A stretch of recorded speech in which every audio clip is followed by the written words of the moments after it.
I think there's no words that can tell you the real emotions and how close you really can get and become part of the elephant herd. It's magic.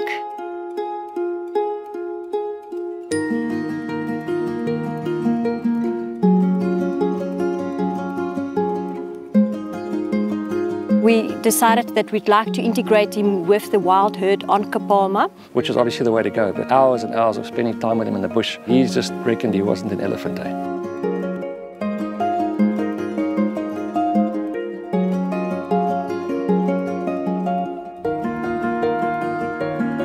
They came and they travelled down with their groomsmen. The grooms were there the whole time, to calm them. It was just amazing to experience that bond between them.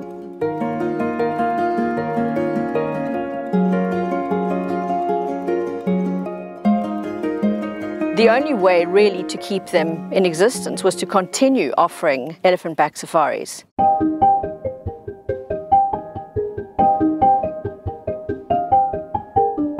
Camp Jabulani has been heavily criticised in the media because they've offered elephant-back safaris. The general public do not know how the elephants at Camp Jabulani have been trained and looked after. These elephants are out in the natural game reserve browsing probably a good 70% of the day. What our beliefs are in conservation, you need to step out and also be a leader for other elephant-back safaris to really look at operations. Lundi, how are you? Lundi, are you ready to go out? The grooms really have amazing skills with the elephants. And you could just tell that these elephants accept these grooms as if they were part of the herd. As still wild as it is, we don't destroy them. We like their character.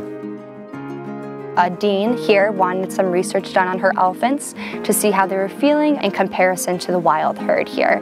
Fecal glucocorticoids, so those stress hormones and levels, were actually previously monitored once by Dr. Andre Ganswith and the University of Pretoria, and they found that there was no significant difference.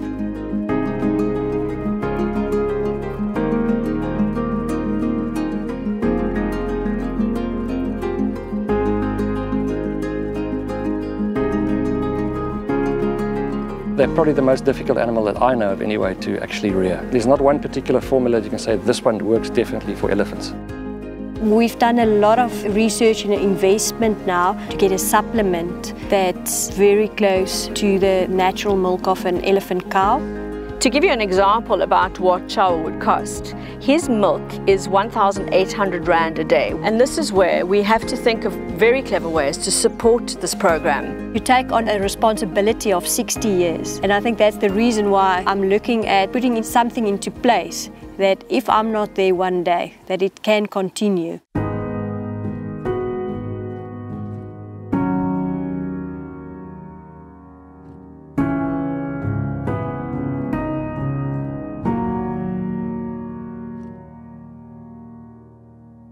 Esse is situated an hour's drive away from Camp Jabulani, and that isn't ideal. There is not so many places in South Africa raising baby elephants the way we do here.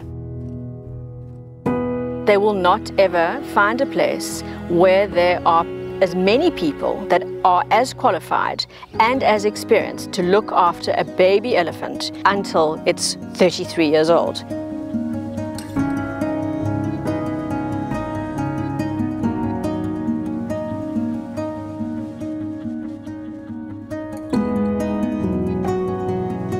We are appealing to the world to help save as many elephants as we possibly can.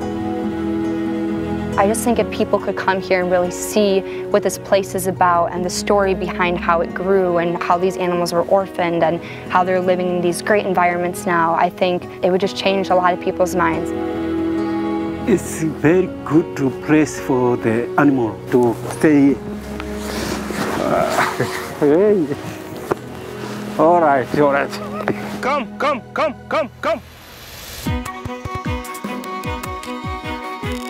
Now to work with the animals, it's better than to work with a human being.